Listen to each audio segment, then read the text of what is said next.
ઓમ શ્રી ગણેશાય નમઃ. જય શ્રી કૃષ્ણ મિત્રો. ચૈત્ર પૂર્ણિમા હનુમાનજીનો જન્મદિવસ છે. હનુમાનજી જન્મોત્સવ આ દિવસે મનાવવામાં આવે છે. તો મિત્રો આજે આપણે સાંભળીશું તારીખ 23 એપ્રિલ 2024 મંગળવારના દિવસે આવતી પૂર્ણિમાના મહાત્મય વિશે. શ્રી રામ ભક્ત હનુમાનજીનો જન્મદિવસ ઉજવાશે, માટે આ પૂર્ણિમાનું ઘણું મહાત્મય છે. આ પૂર્ણિમાની તિથિ ઉદયા અનુસાર કે રાત્રિની પૂર્ણિમા તારીખે પણ તારીખ 23 એપ્રિલે મનાવવાની રહેશે. જન્મોદયનો સમય છે સાંજે 6:25 આસપાસ. આ દિવસે ચંદ્ર દર્શન અને ચંદ્ર પૂજનનું ઘણું અનેરું મહત્વ છે. ભગવાન હનુમાનજીની સ્તુતિ કરાય છે. ભગવાન શ્રી હનુમાનજીને પ્રસન્ન કરવાના ઉપાય પણ કરવામાં આવે છે. ઓમ અંજની સુતાય વિદ્મહે વાયુપુત્રાય ધીમહિ તન્નો હનુમંત પ્રચોદયાત. બોલો કેસરી નંદનની જય. માતા અંજનીના લાડલા હનુમાનજીની જય. શ્રી રામ ભક્ત હનુમાનની જય. સંકટ મોચન હનુમાનની જય. પવનપુત્ર હનુમાનની જય.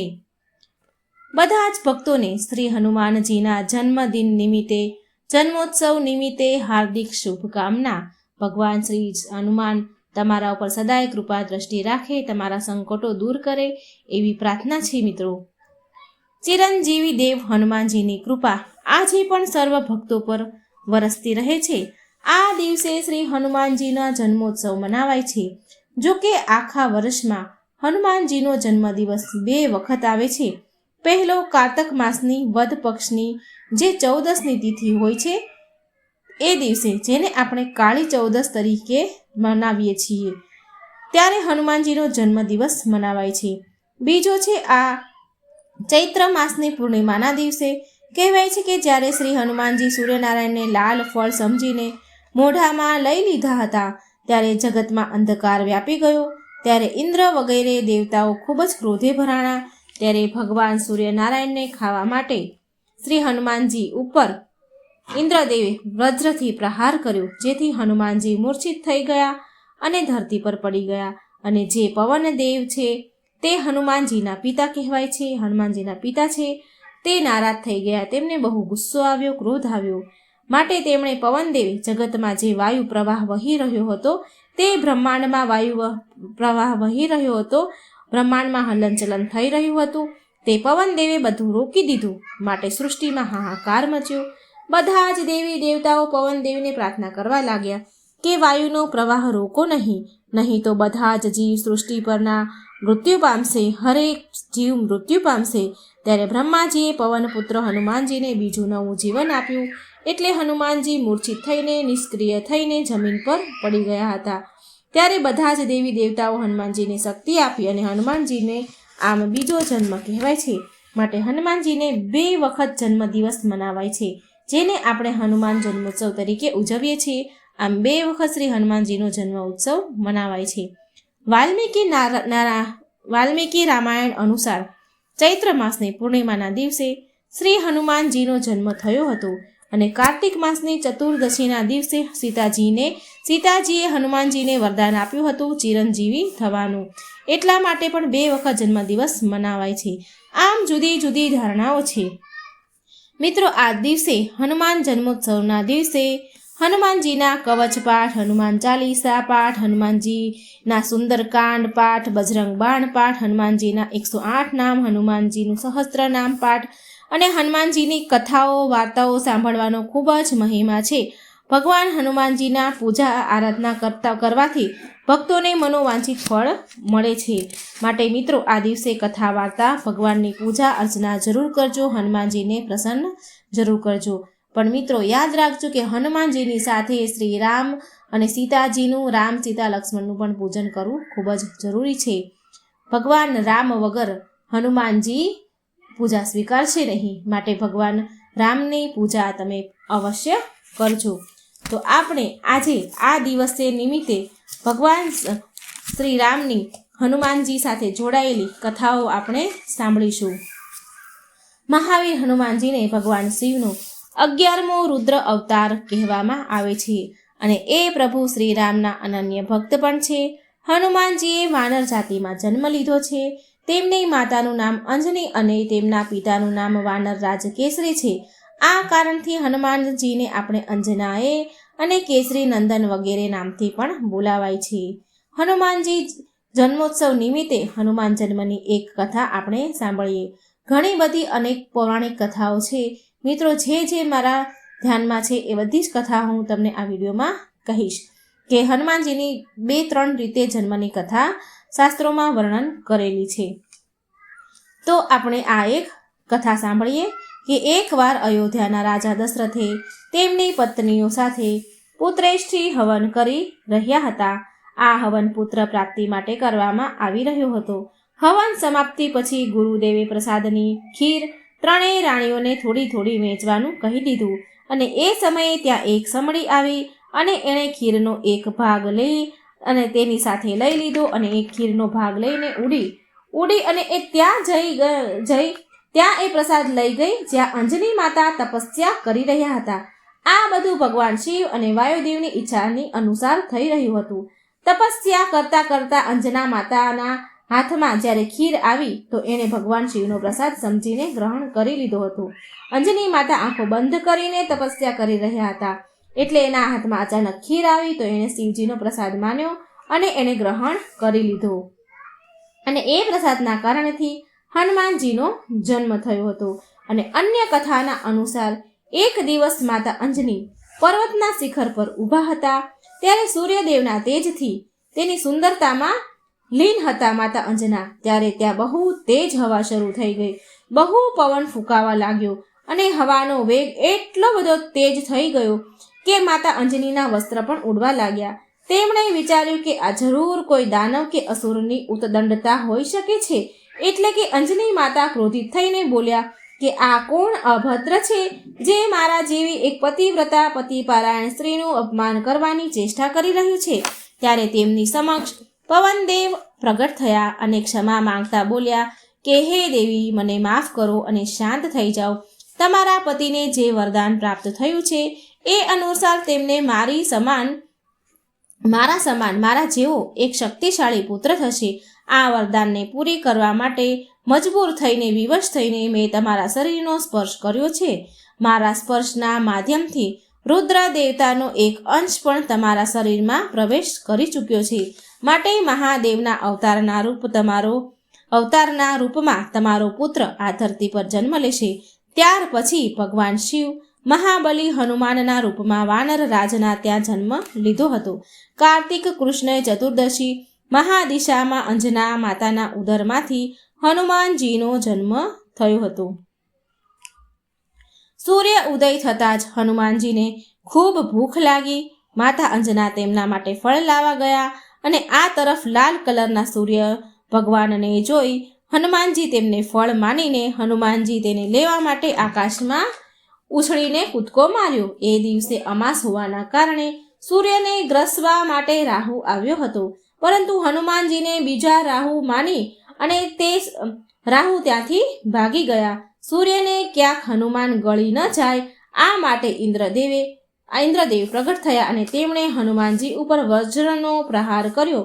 ઇન્દ્રદેવના આમ કરવાથી પવનદેવ દરેક પ્રાણી માત્રની વાયુનો સંચાર રોકી દે છે. પવનદેવે વાયુનો પ્રહાર રોકી દીધો. ત્યારે બ્રહ્મા આદિ બધા જ દેવોએ હનુમાનજીને અનેક વરદાન દીધા.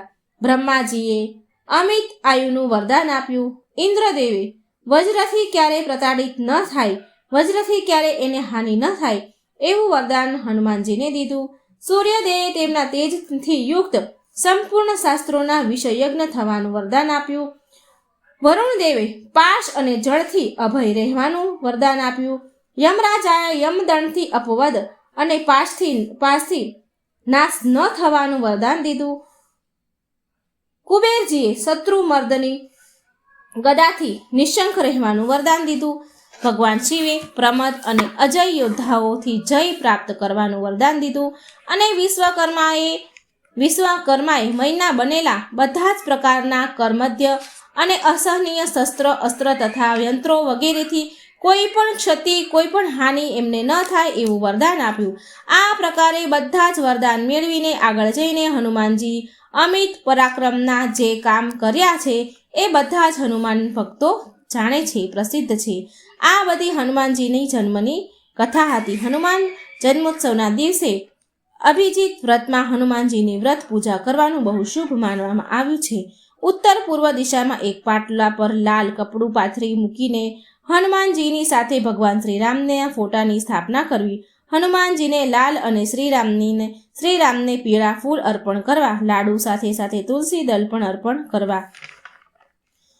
હવે હનુમાનજીની આ બે કથાઓ આપણે સાંભળી. હવે આપણે હનુમાનજીની બીજી પૌરાણિક કથા પણ સાંભળીશું. અને આ કથા બહુ રહસ્યમય કથા છે. લગભગ જ કોક ભક્તોએ આ કથા સાંભળી હશે. તો બોલો રામચંદ્ર ભક્ત હનુમાનજીની જય. બહુ રહસ્યમય આ અત્યંત પવિત્ર વાર્તા તમે પૂરા ધ્યાનથી સાંભળજો. અમૃતમય કથાનું રસપાન કરજો અને બીજાને પણ કરાવજો. બોલો જય શ્રી રામ, બોલો રામ ભક્ત હનુમાનની જય. મિત્રો, હનુમાનજીના 3 પિતા છે એ તો તમે સાંભળ્યું જ હશે. બધી જ જગ્યાએ હનુમાનજીના 3 પિતાની કથા લખેલી છે. પણ આ કથા કે આ 3 પિતા કેવી રીતે કહેવાયા? શંકર, સુવન, કેસરી, નંદન અને પવનપુત્ર, આ 3 પિતા છે હનુમાનજીના. પણ આ 3 પિતા કેવી રીતે થયા? તો આ રહસ્યમય, ગૂઢ રહસ્યમય વાર્તા તમે લગભગ જ સાંભળી હોવી જોઈએ. તો આ કેવી રીતે 3 પિતા હનુમાનજીના કહેવાયા, આ બધું જ રહસ્ય હનુમંત રહસ્ય નામનું એક પુસ્તક છે. તેમાં બધું જ રહસ્યનું વર્ણન કરવામાં આવ્યું છે. હનુમાન નાટક કરીને પણ એક પુસ્તક છે. એમાં પણ હનુમાનજીનું પૂરું ચરિત્ર વર્ણન કરવામાં આવ્યું છે. એમાં આ બધી ચર્ચાઓ જોવા મળે છે. બાકી આ બધી રહસ્યમય કોઈ પણ જગ્યાએ વાર્તા જોવા મળતી નથી. આમ તો હનુમાનજીના રહસ્ય ચરિત્ર બહુ ઓછા લોકો જાણે છે, ઓછા રીતે વર્ણન કરવામાં આવ્યા છે. પણ આ શાસ્ત્રમાં બહુ ગૂઢ રીતે સંક્ષિપ્તમાં વર્ણન કરવામાં આવ્યું છે. તો સાંભળો હનુમાનજીના જન્મની અતિ ગૂઢ રહસ્યમય કથા. કહેવાય છે કે ભગવાન શંકર શ્રી હરિ વિષ્ણુને કહે છે, એક દિવસ ભગવાન શિવ વિષ્ણુ ભગવાનને કહે છે કે મેં તો તમારા બધા સ્વરૂપો જોયા છે, પણ એકવાર તમે મને તમારું મોહિની રૂપ દેખાડો. તો શ્રી નારાયણ ભગવાન શ્રી હરિએ કહ્યું કે શિવજી, તમે મારું મોહિનું રૂપ ન જુઓ તો સારું, તમે મારું આ રૂપ જોશો તો શુદ્ધબુદ્ધ ખોઈ બેસશો. તો શિવજી બોલ્યા કે નહીં શ્રી હરિ, હું તો કામદેવ પર જીતી ચૂક્યો છું, કામદેવને જીતી ચૂક્યો છું. ભગવાન શ્રી નારાયણ બોલ્યા, શિવજી, તમે ભલે કામદેવ પર જીત મેળવી હોય, પણ મારું આ મોહીનું રૂપ જોઈને તમે હારી જશો. ન જુઓ ને મારું આ મોહીનું રૂપ, તો જ સારું છે. એટલે શંકર ભગવાન જીત કરવા લાગ્યા. શંકર ભગવાન બોલ્યા, ના ના શ્રી હરિ, મારે તો આજે તમારું મોહીનું રૂપ જોવું જ છે. પછી જ્યારે ભગવાન શ્રી હરિએ નારાયણે તેમનું મોહિની રૂપ ધારણ કર્યું, તે સ્ત્રી બની ગયા. અને જ્યારે શ્રી હરિ મોહિની બની ગયા અને શંકર ભગવાને તે મોહિની અવતાર જોયો, તો તેમને જોઈને તો શિવજી આસક્ત થઈ ગયા. શંકર ભગવાનનું મન ડોલવા લાગ્યું અને ભગવાન શિવ મોહિનીની પાછળ પાછળ દોડવા લાગ્યા. ભગવાન શ્રી હરિ મોહિનીના રૂપમાં ભાગવા લાગ્યા. મોહિની ભાગવા લાગ્યા અને મોહિની રૂપી ભગવાન બોલ્યા, શિવજી ઊભા રહો, ઊભા રહો. પણ ભગવાન શિવ તો કંઈ માને નહીં, ઊભા ના રહ્યા અને મોહિનીની પાછળ દોડતા જ રહ્યા. અને મોહિની રૂપ જોઈને ભગવાન શિવથી રહેવાયું નહીં. ભગવાન શિવ તો મોહી ગયા હતા, એમનું મન ડોલી ગયું હતું. એટલે ભગવાન શિવથી રહેવાયું ને અને ભગવાન શિવનું તેજ નીકળી ગયું.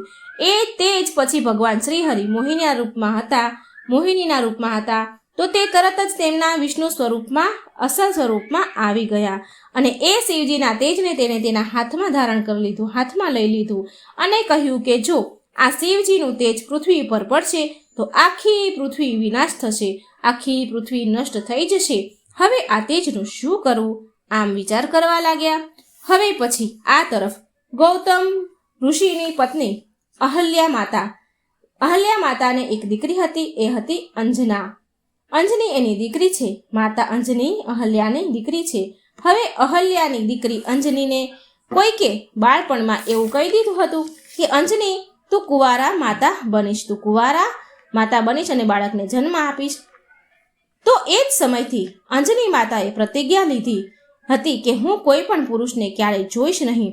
બસ એ જ દિવસથી તે જંગલમાં એક ગુફાની અંદર રહેતા હતા અને ત્યાં જ ભગવાનનું ચિંતન કરે, કોઈ પણ પુરુષને જોવે નહીં. અંજની માતા ગુફામાં જ રહે.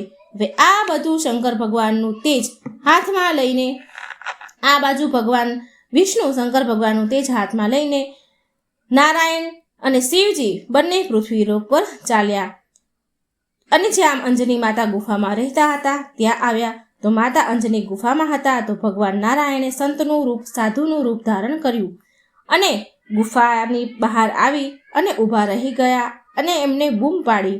એમણે અવાજ આપ્યો કે બેટા, અમને બહુ ભૂખ લાગી છે, કંઈક ખાવાનું હોય તો આપો, ખાવા પીવા મળશે? તો માતા અંજની બોલ્યા, હા જરૂર મળશે, પણ હું કોઈ પુરુષનું મુખ જોતી નથી. તમે એક કામ કરો કે ખાવા પીવાનું હું તમને બહાર જ આપી દઉં છું, હું તમને બહાર જ આપું છું, તમે બહાર જ ખાઈ લેજો. માતા અંજની એક ગુફામાં જ રહેતા હતા, બહાર ક્યારેય નીકળતા જ નહીં. તેમને કોઈ પુરુષનું મુખ જોવું જ ન હતું એટલે એ બહાર નીકળતા જ નહીં. તેમને બહાર નીકળવાની જરૂર પડતી પણ ન હતી, કારણ કે ગુફામાં તેમની સખીઓ અને દાસીઓ હતી. ગુફામાં પણ કોઈ આવતું જતું હતું નહીં, માત્ર ને માત્ર તેમની સખીઓ અને દાસી સિવાય એ બધી સેવામાં એમની રહેતી હતી. તો માતા અંજનીએ અન્ન પાણી બહાર જ ભગવાન રૂપી સાધુને આપી દીધા. તો સાધુ બનેલા ભગવાન બોલ્યા, બેટા સારું છે, અમે આ ભોજન ખાઈ તો લેશું, પણ સાંભળો, તમે ગુરુ મંત્ર લીધો છે? જેને ગુરુ મંત્ર લીધો નથી હોતો તો તેના હાથનું અમે અન્ન પાણી નથી ખાતા. તો માતા અંજની બોલ્યા, તો પછી તમે જ મારા ગુરુ થઈ જાઓ ને, મારા ગુરુ બની જાઓ. માં અંજની રાજી થઈ ગયા ગુરુ બનાવવા માટે એ સાધુઓને.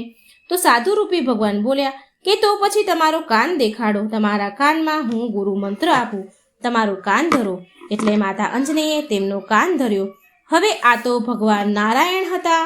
ભગવાન નારાયણે અંજની માતાના કાનના માધ્યમથી એ તેજને, એ શિવજીના તેજને અંજની માતાના કાનમાં પવન દ્વારા, વાયુદેવને કહ્યું કે આ શિવજીનું તેજ મારા હાથમાંથી ઉઠાવો અને માતા અંજનીના ગર્ભમાં સ્થાપિત કરી દો. તો અંજની માતાના કાનમાંથી તે તેજ ગર્ભમાં ગયું એટલે અંજની માતા ગર્ભવતી થયા. વાયુદેવે વિષ્ણુ ભગવાન પાસેથી તે તેજ લઈ અને માતા અંજનીના ગર્ભમાં સ્થાપિત કરી દીધું. માતા અંજની ગર્ભવતી થઈ ગયા. શંકર ભગવાનનું તેજ હતું તો એ માટે શંકર ભગવાન તેના પિતા કહેવાય, માટે હનુમાનજીને શંકર સુમન કહેવાય છે. પવનદેવ દ્વારા તે શિવજીનું તેજ ગર્ભમાં સ્થાપિત થયું માટે પવનદેવ પણ હનુમાનજીના પિતા કહેવાયા, પવન પુત્ર કહેવાયા. અને અંજની માતાએ અંતમાં કેસરી નામના વ્યક્તિ સાથે વિવાહ કર્યા હતા માટે કેસરી તેમના પિતા કહેવાયા. હનુમાનજી કેસરી નંદન કહેવાય છે. માટે આ ત્રણ પિતા હનુમાનજીના આવી રીતે બન્યા છે. માતા અંજનીના લગ્ન કેસરીજી સાથે થયા અને પછી માતાએ લગ્ન બાદ હનુમાનજીને જન્મ આપ્યો માટે કેસરીજીના પુત્ર કહેવાયા. અને જન્મ પછી શ્રી હનુમાનજીએ અંજની માતાને કહ્યું, માં મને બહુ ભૂખ લાગી છે. તો માતા અંજની બોલ્યા, જો પેલા ઝાડ પર લાલ લાલ ફળ આવ્યું છે ને, જે લાલ લાલ ફળ ઉગેલું છે એને ખાઈ લે, તે પાકેલું ફળ છે. અંજની માતાએ આંગળી ચીંધી હતી ઝાડ તરફ, પણ હનુમાનજીએ આકાશમાં ઉગતા સૂર્યને ફળ સમજી બેઠા. જે હજી સૂર્યનારાયણ ઉદય થઈ જ રહ્યા હતા, ઉદય થતા હતા, સૂર્યદેવ ઉદય થયા હતા એટલે લાલ લાલ હતા. અને એમને હનુમાનજીને એમ થયું કે આ ફળ છે, એટલે એમ સમજીને તેને છલાંગ મારી આકાશમાં અને સૂર્યને ફળ સમજીને મોંમાં લઈ લીધા. સૂર્ય ભગવાનને ખાઈ જતા હતા, મોઢામાં લઈ લીધા અને બધે હાહાકાર મચી ગયો. બધા દેવતા આવ્યા, ઇન્દ્ર, ભગવાન શિવજી અને દેવતા, અનેક બધા જ દેવતા આવ્યા. સૂર્યદેવ બચાવો બચાવો એમ બૂમ પાડી રહ્યા હતા. ત્યારે બધા જ દેવતાઓએ હનુમાનજીને સૂર્યદેવને છોડવા માટે કહ્યું અને બધા જ દેવતાએ હનુમાનજીને વરદાન આપ્યા. ઇન્દ્રદેવ બોલ્યા કે મારું વજ્ર ક્યારે તમારા ઉપર કોઈ પ્રભાવ નહીં નાખે, હું તમને વરદાન આપું છું. બ્રહ્માજી બોલ્યા કે મારું બ્રહ્માસ્ત્ર ક્યારેય તમને હાનિ નહીં પહોંચાડે, તમે એ વરદાન આપું છું. ભગવાન નારાયણે વરદાન આપ્યું કે મારું સુદર્શન ચક્ર ક્યારેય તમને હાનિ નહીં પહોંચાડે. તેમનો પ્રભાવ તમારા પર નહીં પડે. આવું વરદાન ભગવાન વિષ્ણુએ દીધું. આમ બધા જ દેવતાએ, વરુણ દેવે, શિવજીએ, યમરાજાએ, બધા જ દેવતાએ, અગ્નિદેવે, બધા જ દેવતાએ આવી રીતે એક પછી એક વરદાન આપ્યા. એટલે હનુમાનજીએ સૂર્યદેવને મુખમાંથી બહાર નીકાળ્યા અને સૂર્યદેવ છૂટી ગયા. શ્રી હનુમાનજીના જન્મની તો ઘણી બધી કથાઓ છે. હનુમાનજી તો હનુમાનજી છે, શું કહીએ આપણે, કોઈ શબ્દ નથી. હનુમાનજીના વખાણ કરતા કરતા તો ભગવાન શ્રી રામજીએ કહ્યું હતું, ભગવાન શ્રી રામને કહેવું પડ્યું કે હનુમાનજી, હું તમારું ઋણ ક્યારેય ચૂકવી નહીં શકું. હું તો તમારો સદા માટે ઋણી બની ગયો છું. કારણ કે ઋણ તો ત્યારે ચૂકવાય છે જ્યારે મારા ઉપર સંકટ આવ્યું હોય. જ્યારે મારા ઉપર સંકટ આવ્યું હતું તો તમે મારી રક્ષા કરી હતી, અને હવે જ્યારે તમારા ઉપર સંકટ આવશે તો હું તમારી મદદ કરું તો ઋણ ચૂકવાશે. પણ ભગવાન શ્રી રામ પછી કહે છે કે નહીં નહીં હનુમાનજી, તમારું ઋણ તો હું ક્યારેય ચૂકવીશ જ નહીં. હું ચૂકવવા માંગતો જ નથી, કારણ કે હું એવું નથી ઈચ્છતો કે ક્યારેય મારા હનુમાન પર કોઈ સંકટ આવે. હું તો તમારું ઋણ ચૂકવવા માંગતો જ નથી. આવું વચન રામજીને કહે છે. રામજી શ્રી હનુમાનજીને કહે છે મિત્રો કે હું સદાય તમારો ઋણી બનવા માંગુ છું. આવું હનુમાનજીને કહે છે શ્રી રામ. આ હનુમાન સાક્ષાત ભગવાન શંકર જ છે. ત્રેતા યુગમાં રામજી પાસે શંકર ભગવાન હનુમાનજીના રૂપમાં હતા. દ્વાપર યુગમાં ભગવાન શ્રી કૃષ્ણ સાથે પણ શંકર ભગવાન હતા. શિવજી શ્રી કૃષ્ણ પાસે વાંસળીના રૂપમાં હતા. સાક્ષાત ભગવાન શિવ વાંસળી બનીને આવ્યા હતા. શિવજી ભગવાન શ્રી હરિને એક ક્ષણ માટે પણ છોડતા નહીં. ભગવાન શ્રી હરિથી શિવજી એક ક્ષણ માટે પણ જુદા નથી થતા. સદાય શ્રી હરિની સાથે જ રહે છે. જે લોકો હનુમાનજીની પૂજા કરે છે તેના ઉપર શનિદેવનો પણ કોઈ પ્રભાવ કે કોઈ દશા, કોઈ અસર નથી થતી. કારણ કે હનુમાનજીએ શનિદેવની મદદ કરી હતી. તેમને બહુ સુખ આપ્યું હતું. કારણ કે લંકામાં શનિદેવ રાવણને ત્યાં બહુ હેરાન હતા. ત્યારે હનુમાનજીએ શનિદેવને ત્યાંથી છોડાવ્યા હતા. ત્યારે શનિદેવે હનુમાનજીને વચન આપ્યું હતું કે હનુમાનજી, તમે મારું સંકટ દૂર કર્યું છે, માટે જે તમારી ભક્તિ કરશે, તમારું સ્મરણ કરશે, તમારું નામ લેશે, હું તેના પર મારી છાયા ક્યારેય નહીં નાખું. સદા તેના પર મારી કૃપાની દ્રષ્ટિ રહેશે. જો તે વ્યક્તિની સાડાસાતીની પનોતી હશે તો પણ તેના પર કોઈ પ્રભાવ નહીં પડે. જે તમારી સેવા કરશે એના ઉપર મારો કોઈ દુષ્ટ પ્રભાવ નહીં પડે. આવું વરદાન છે, આવું વચન છે. માટે મિત્રો, હરેક લોકોને હનુમાન ચાલીસા પાઠ તમે જે પણ તમને ફાવતું હોય એ તમે કરી શકો છો. હનુમાન ચાલીસા તો રોજ વાંચવી જ જોઈએ, અને નાના બાળકોને પણ હનુમાન ચાલીસા શીખવાડવી જોઈએ અથવા સંભળાવવી જોઈએ, વંચાવડાવવી જોઈએ. કારણ કે હનુમાનજી બુદ્ધિના દાતા છે, જ્ઞાનના દાતા છે, અષ્ટસિદ્ધિ નવનિધિ કે દાતા, એટલે કે બધું જ દેવાવાળા છે. હનુમાન અષ્ટસિદ્ધિ નવનિધિના દાતા છે, એ બધું જ આપનારા હનુમાન દાદા છે. માટે મિત્રો, હનુમાનજીની ભક્તિ ક્યારેય વ્યર્થ નથી જતી. હનુમાનજી આ કળિયુગના સાક્ષાત દેવ છે, તુરંત સાંભળનારા દેવ છે. તો મિત્રો, આ હતી ભગવાન હનુમાનજીની કથા. હનુમાનજીના જન્મોત્સવ નિમિત્તે આ કથા તમે જરૂર સાંભળજો, બીજા લોકોને પણ સંભળાવજો, અને મને સાંભળવા માટે ધન્યવાદ. મારી આ ચેનલને સબસ્ક્રાઈબ પણ જરૂર કરી દેજો મિત્રો. જય શ્રી કૃષ્ણ. રાધે રાધે. Thank you.